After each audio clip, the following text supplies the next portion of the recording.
Hello everyone, welcome back to my channel Shiksha official. आज की video बहुत ही इम्पोर्टेंट होने वाली है क्योंकि मध्य प्रदेश विशिष्ट के रूप में आज हम लोग मध्य प्रदेश में आधुनिक इतिहास के बारे में पढ़ेंगे। और यहाँ पे आधुनिक इतिहास से हमेशा क्वेश्चन बनते ही बनते हैं और कोई भी एग्ज़ाम हो, यहाँ पे एमपी वनडे एग्ज़ाम हो या एमपी पीएससी एग्ज़ाम हो, इससे सवाल आते ही आते हैं। तो प्लीज़ वीडियो को पूरा देखिए और लास्ट तक बने रहिए। चलिए शुरू करते हैं आज का टॉपिक, आधुनिक काल में मध्य प्रदेश का इतिहास।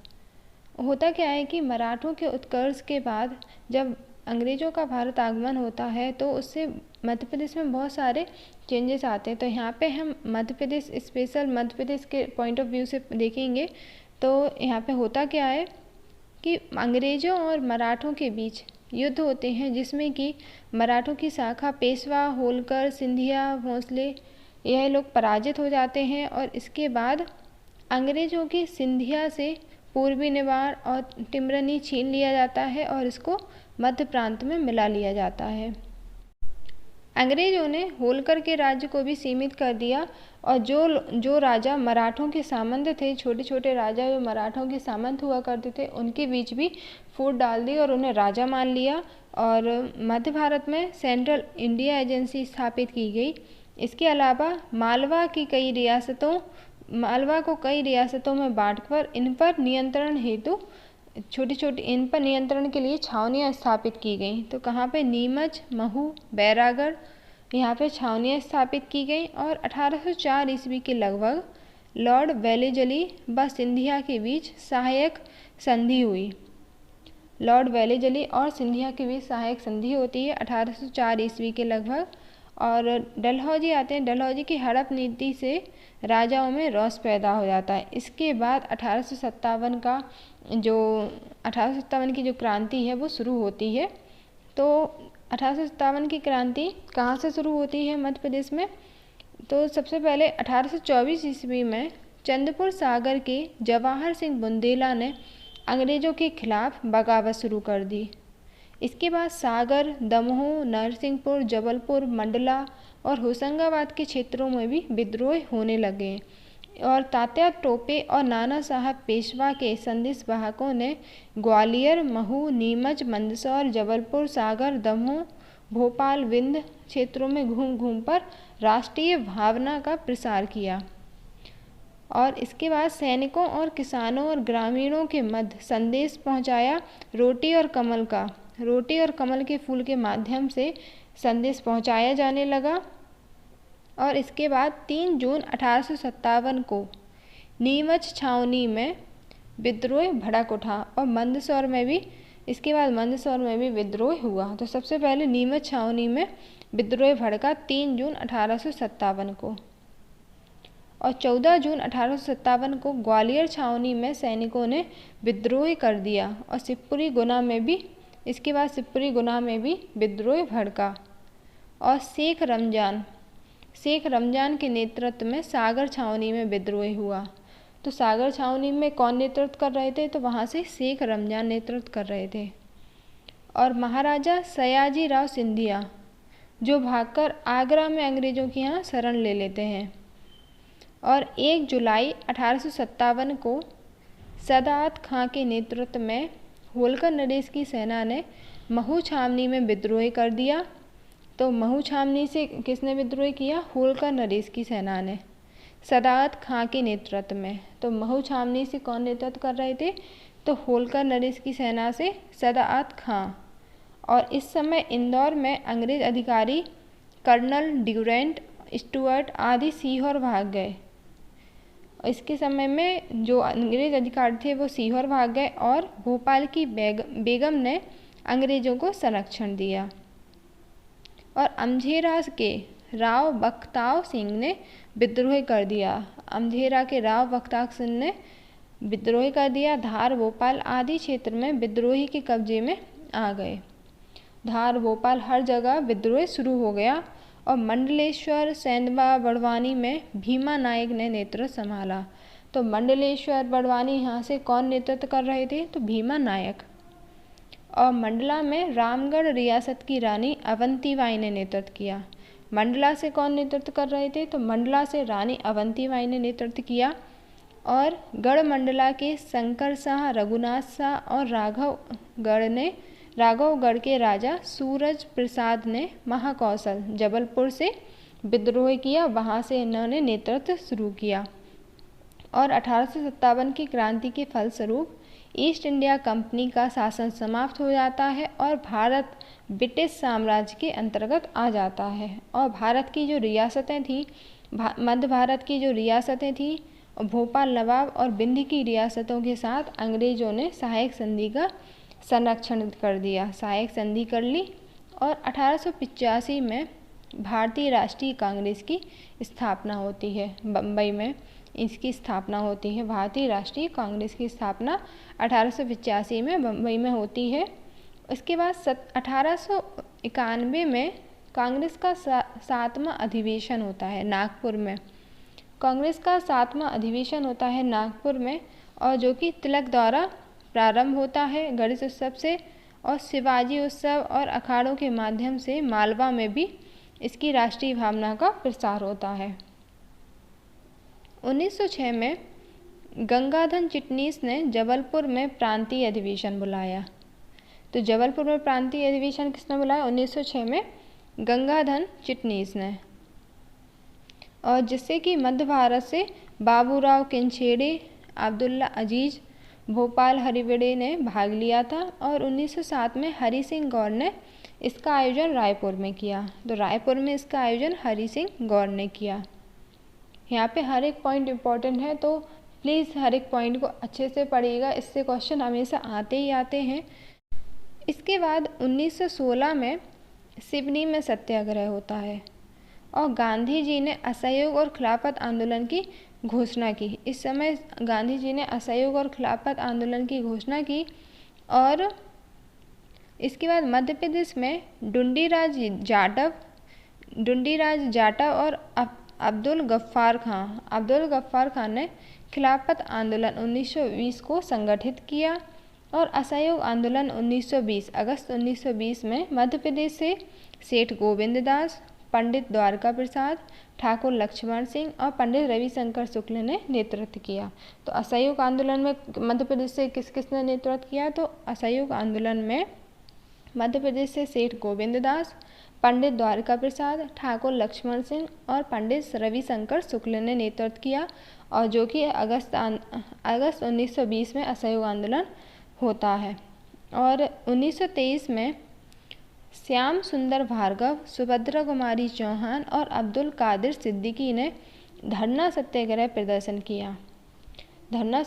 किया और प्रदर्शन किया। और मध्य प्रदेश में जबलपुर में झंडा सत्याग्रह शुरू होता है 1923 में। तो झंडा सत्याग्रह कहाँ होता है? तो जबलपुर में 1923 में।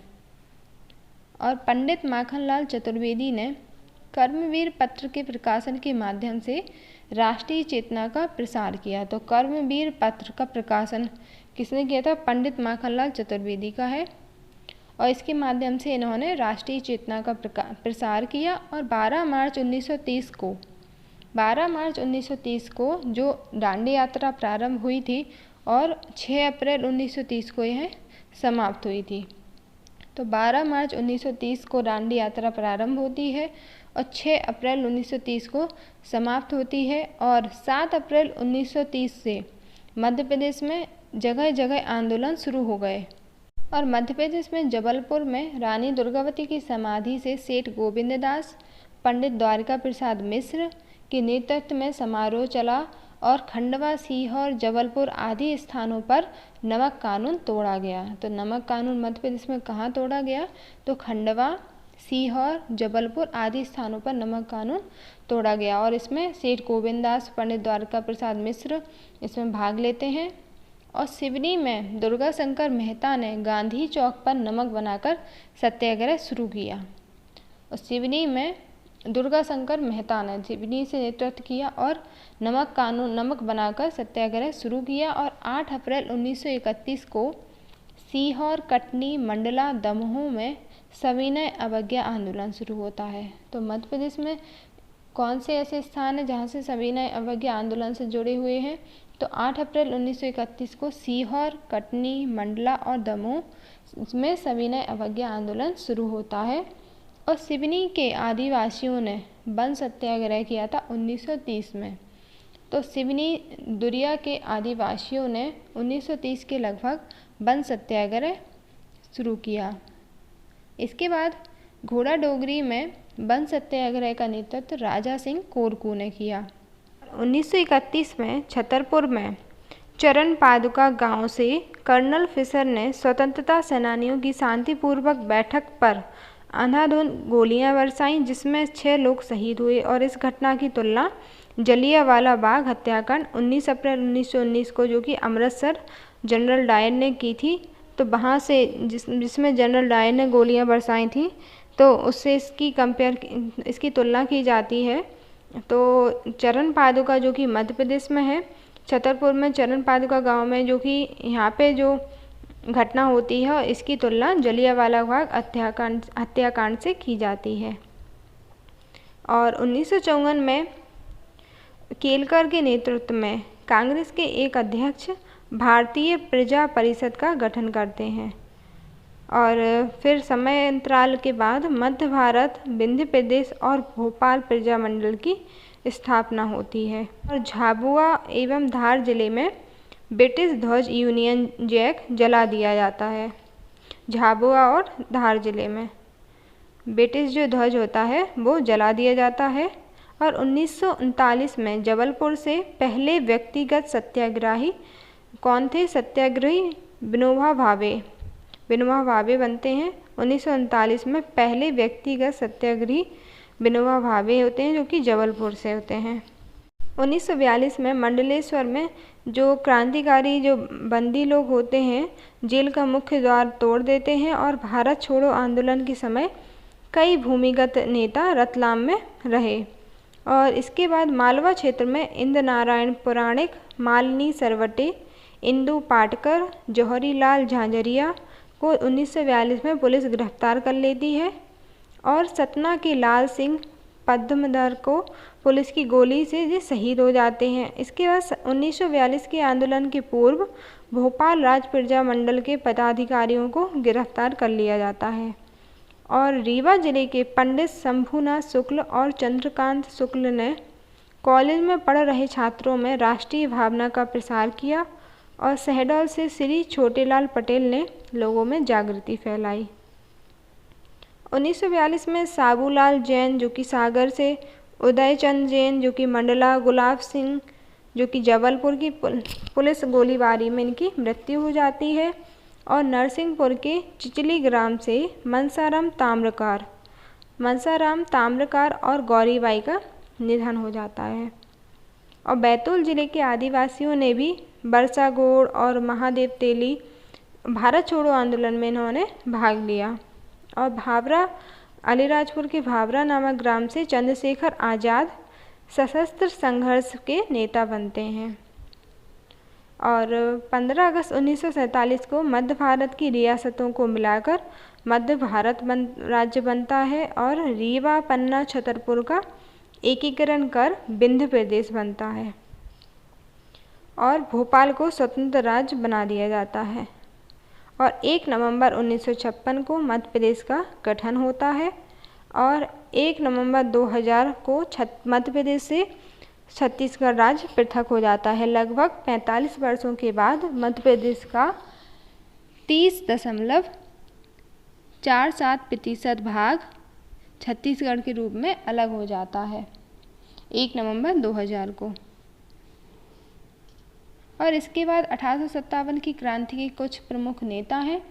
और यहाँ पे आज हमारा मध्य प्रदेश के इतिहास से संबंधित पूरा लेक्चर कंप्लीट हो जाता है। इसके बाद हम लोग मध्य प्रदेश इतिहास से संबंधित कुछ और इम्पोर्टेंट क्वेश्चन करेंगे, तो आप लोग अच्छे से पढ़िएगा। यहाँ पे 1857 की क्रांति के प्रमुख नेता देख लेते हैं, जो कि शेख रमजान सागर से थे। और टंटिया भील जो कि निवाड़ क्षेत्र से संबंधित थे, 1857 की क्रांति में इन्होंने भाग लिया था। और शंकर शाह गढ़ा मंडला से थे। राजा ठाकुर प्रसाद राघवगढ़ और नारायण सिंह रायपुर से। और शहादत खां महू से। रानी लक्ष्मीबाई झांसी और कालपी और सुरेंद्र राय संबलपुर छत्तीसगढ़, तात्या टोपे कानपुर, झांसी और ग्वालियर से नेतृत्व कर रहे थे, और भीमा नायक मंडलेश्वर से, रानी अवंतीबाई रामगढ़ से और झलकारी बाई झांसी से नेतृत्व कर रही थी, और गिरधरी बाई रामगढ़ अवंतीबाई की सहयोगी थी, और झलकारी बाई जो कि लक्ष्मीबाई की सहयोगी थी, और श्री बहादुर देवी सिंह मंडला से नेतृत्व कर रहे थे। तो यहाँ पे हमारा मध्य प्रदेश इतिहास कंप्लीट हो जाता है। और यदि आप लोगों को कोई डाउट है तो आप प्लीज़ कमेंट करके पूछ सकते हैं। Thank you for watching. यदि वीडियो आपको अच्छा लगता है तो प्लीज़ लाइक कर दीजिए। Thank you.